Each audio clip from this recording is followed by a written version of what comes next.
Hello, and welcome to Crucial Conversations, presented by the Nashville Chapter of the National Association of Black Journalists. I'm Sandra Long Weaver, and today our guest is Danielle McGee. Hello, Danielle. Hey Sandra, how are you? Good. And Danielle is a small business advocate. She's also a professor of entrepreneurship at Tennessee State University, and she focuses a lot on Black business. And today we want to talk about the state of Black business in Nashville, in the Nashville area. But first, I wanted to know, how did you get involved in Black work, supporting Black businesses, looking at the direction that they're headed in? Well, I've been an entrepreneur for about 8 years and I'm clearly Black. I really experienced a lot of pain points in my journey as an entrepreneur.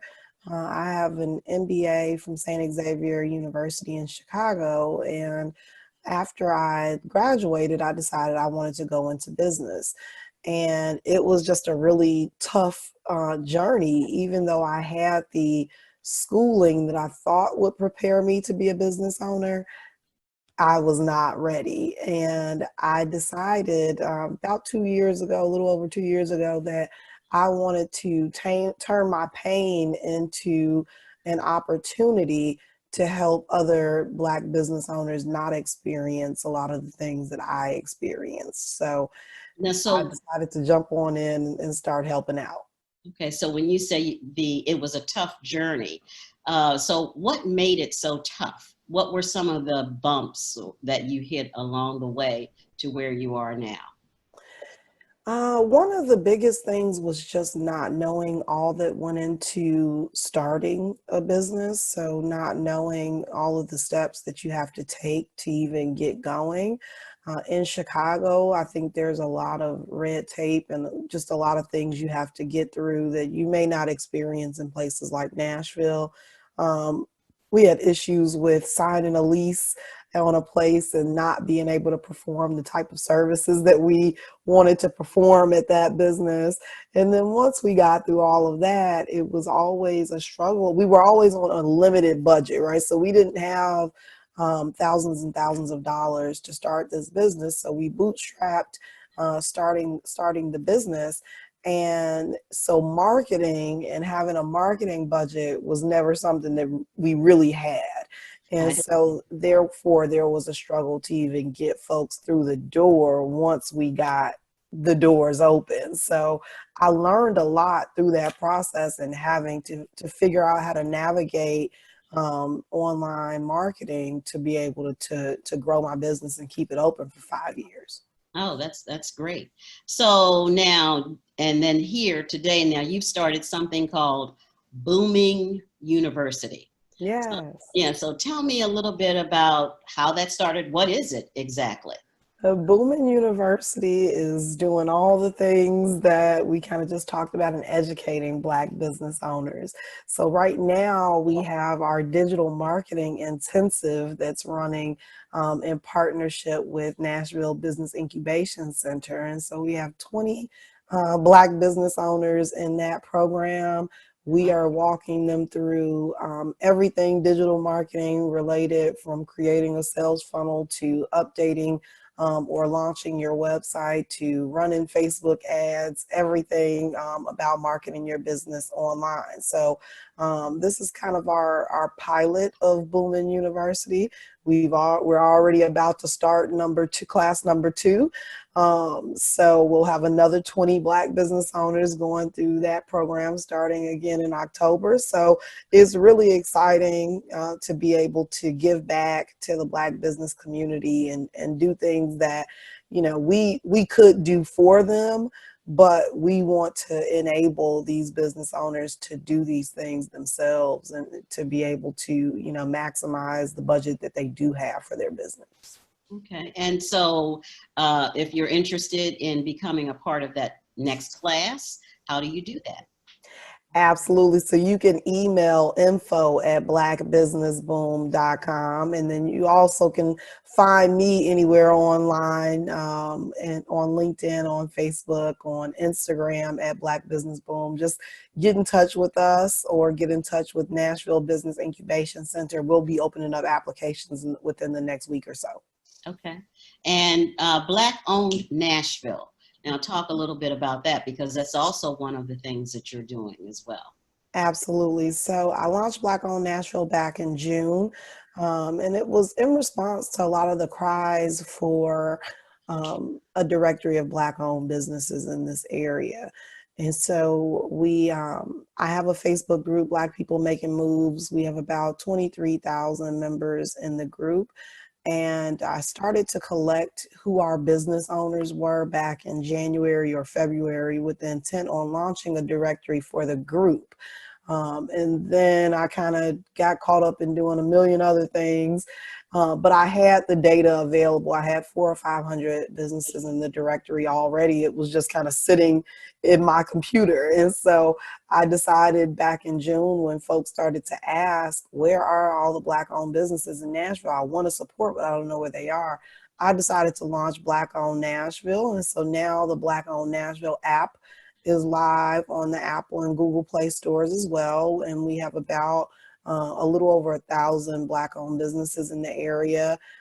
Everything from, restaurants and spas to e-commerce businesses that you can shop with online from anywhere in the country. Oh, wow. So I can go to the App Store, download it, and find out if there's a Black owned business that I could support for whatever reason. Yep. There are several, like 100 different categories of Black owned businesses on the app. So you can search by category, you can search by what's nearby. And then, hopefully you'll find someone that you want to do business with. And also you can go back and review that business and tell us about how great your experience was with them. Great. Now, you said you started this in June of 2020. Well, going back to March, Nashville suffered from a tornado. And then almost a week later, the pandemic began to have its effect on Nashville and the surrounding area, with businesses having to shut down. So in June, people are asking you about where are the Black businesses, but let's talk a little bit about the status of Black businesses. How are they faring as this pandemic continues to go on? I've heard such a wide variety of things. I hear some businesses are thriving. They've never shut down. Really, they've been progressing and moving right along. And I've heard others that have lost 80 or so percent of their business or their revenue. So there's really kind of a wide spectrum dependent on the industry. A lot of the folks that are in the nightclub or lounge bar industry have definitely felt the effects of the pandemic and having to really be shut down for a good part of this year, or have been on, pretty restricted terms of reopening. I have clients that are in the restaurant industry that really haven't missed a beat, especially if they are carry out, restaurants.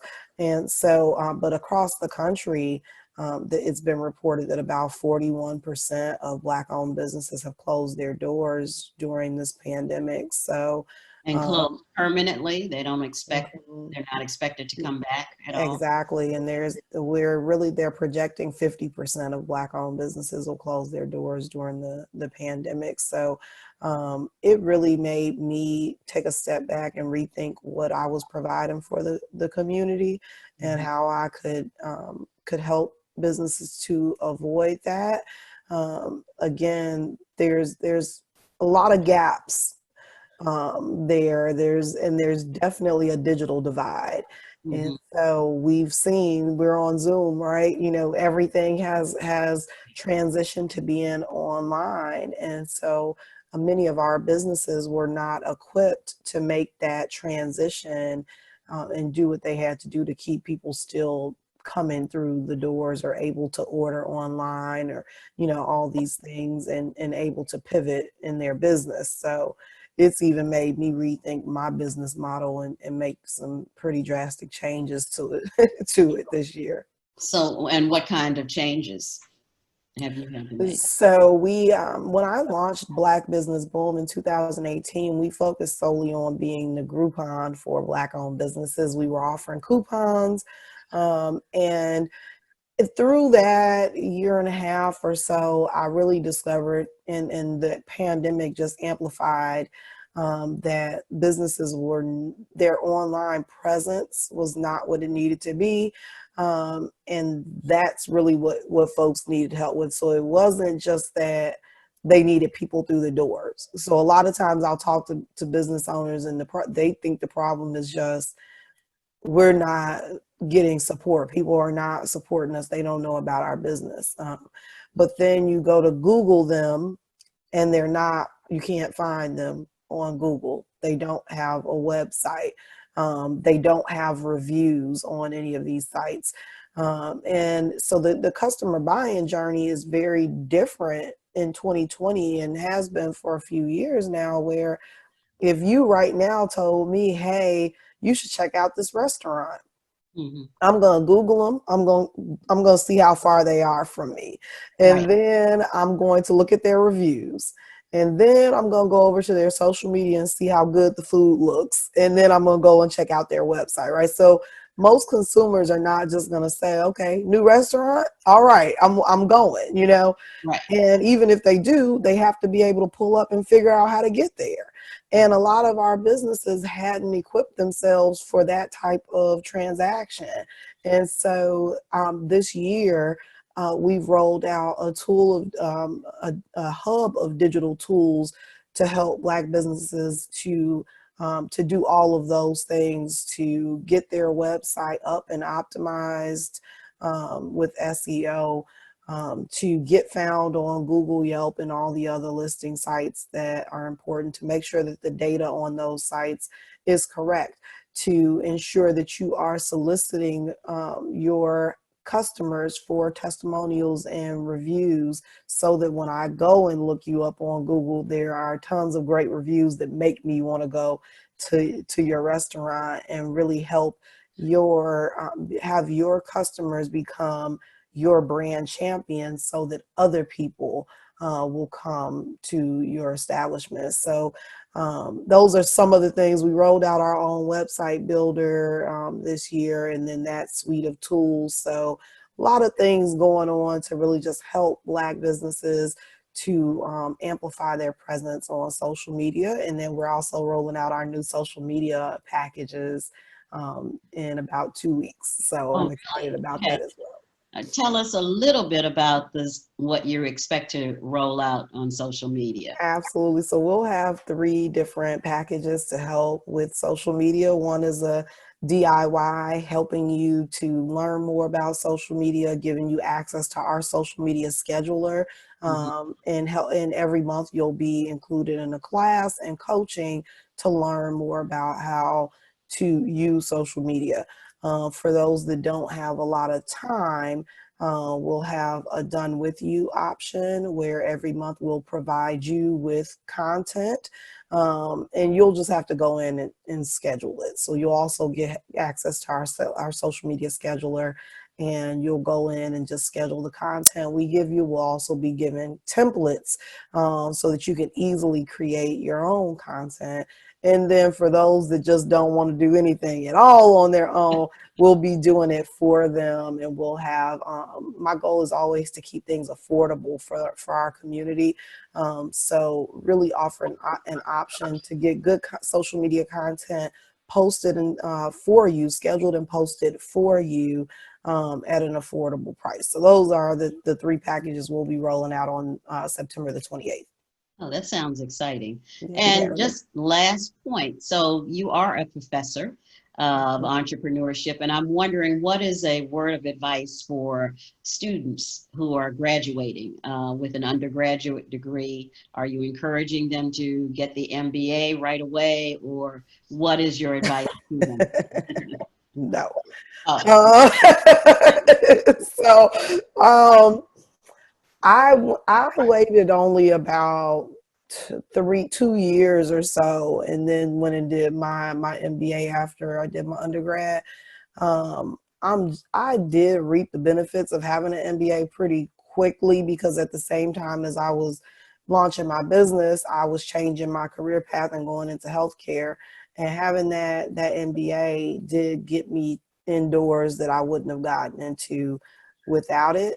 Um, and again, I was changing industries, so it kind of gave me a way to get my foot in the door, seeing that I didn't have any experience in that industry. But I would say, right now with how much, but now I'm like paying back all this money, so I right. kind of wish that I would have just kind of solidified what my goal, what my path was going to be in life a little earlier, and jumped into healthcare directly out of undergrad, and avoided the additional $50,000 in loans, right? And so I think definitely, and then who would have known that 10 years or less than 10 years later, I would have quit my job in healthcare and be solely working with Black owned businesses, right? And so now it's like, well, I got this MBA in healthcare,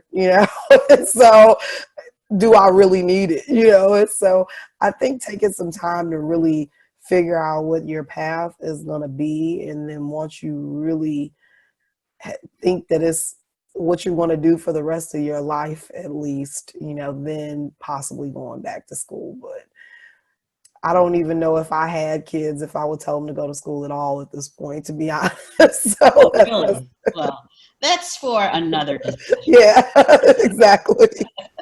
All right. Well, Danielle, thank you for joining us today and this eye-opening discussion about Black businesses and the support that you've been able to provide them, especially in this pandemic and the economic downturn that we're going through. My name is Sandra Long Weaver. I'm a founder of the National Association of Black Journalists, and our producer today has been Kenesha Roan, who's president of the Nashville Chapter. Join us again for Crucial Conversations. Thank you.